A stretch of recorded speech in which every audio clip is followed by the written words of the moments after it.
100.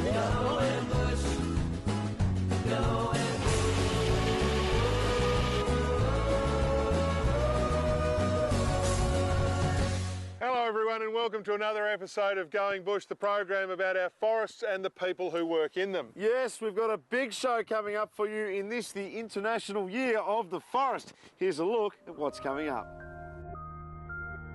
Fire and our forests. Has forestry's ways of thinking changed since those tragic Victorian fires 3 years ago? The story of Blackwood, it makes up an important part of the industry and now the code has been cracked to grow it more efficiently. And Australia's newest adventure hub, Maydena, now tapping into the corporate market.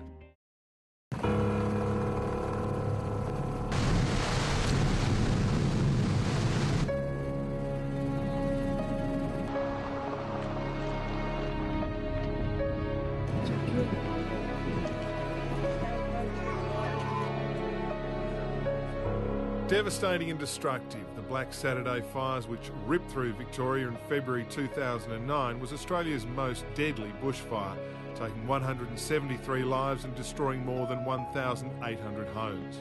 The most deadly of the blazes was around the Kinglake area in Victoria. Today, a drive through the mountain ash forests nearby demonstrates just how big the blaze was. It's burnt out for as far as the eye can see. This is high-value sawlog country and as such, Vic Forest staff and forest contractors were in the thick of the action from the start. Our role sort of initially for the fire was to try and contain or protect sort of property, and that's given how large the fire was at the time in the initial sort of stages.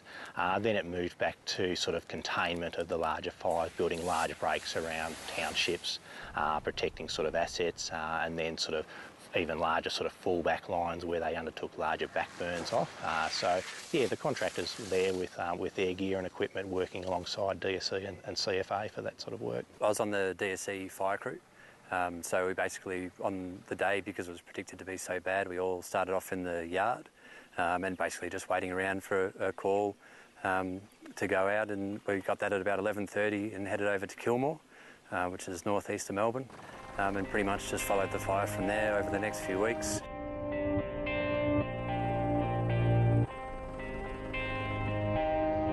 The tragedy of loss of lives and property was overwhelming, but the big challenge for crews on the ground continued for weeks after the initial blaze.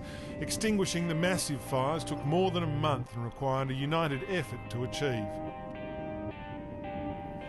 Virtually when the Black Saturday fires started, our operations ceased as such, and all our staff that were committed there, up to sort of 100 of our staff were involved with the firefight, either directly on the line or also coordinating in incident control centres and that as well. So yeah, and that sort of virtually for us, it stopped our business for a month there to concentrate on fighting the fire, and then for us to work back into the harvesting of those areas. While the firefight took weeks, it was forestry contractors who stepped up to provide much needed help. All of their heavy machinery, including excavators, skidders and dozers, were made available to the different agencies involved in fighting the blaze. A cracking example, Black Saturday, we had in the Talangi yard after that weekend. A lot of the contractors brought their machines out of the bush or went and collected them after the fire, brought them into that central location, and we had the play of those machines for the next few weeks in terms of use of rounding up the fire. Everything from dozers, skidders, harvesters and excavators were put to use as we saw fit, and really we couldn't have put the fire out without them. The benefit of using contractors isn't just their machinery. Most are skilled in firefighting and all want to work hard to protect as much of the forest as they can, given it's their livelihood. A lot of the contractors that we used in this Black Range area were actually working this area at the time. So you know, this is their workplace as well as ours. So we were getting these guys in with a great fire experience and bush knowledge, but also know the local area and know the tracks, know the type of terrain, and they know the fire behaviour that they can expect from this sort of bush. Forest contractors also have to be careful not to add to the threat of fire in extreme conditions, often downing tools if the weather is too hot.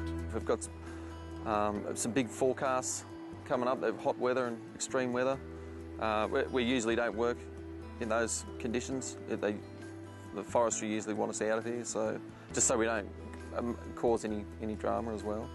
Vic Forests are working closely to make sure everybody in the forest knows the risks and are well informed of what's going on. Yeah, Chris. There you go. Dave, how you going? Good, thanks.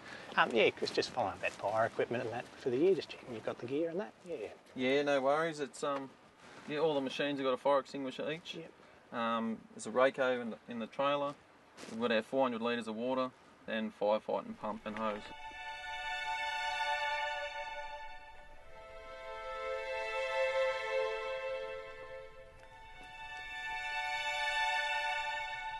Wildfire in these forests is nothing new. This is an old dugout, a concrete sort of bunker for the foresters of yesteryear to escape if a blaze broke out. You've got to remember that eucalypt forests are made to burn.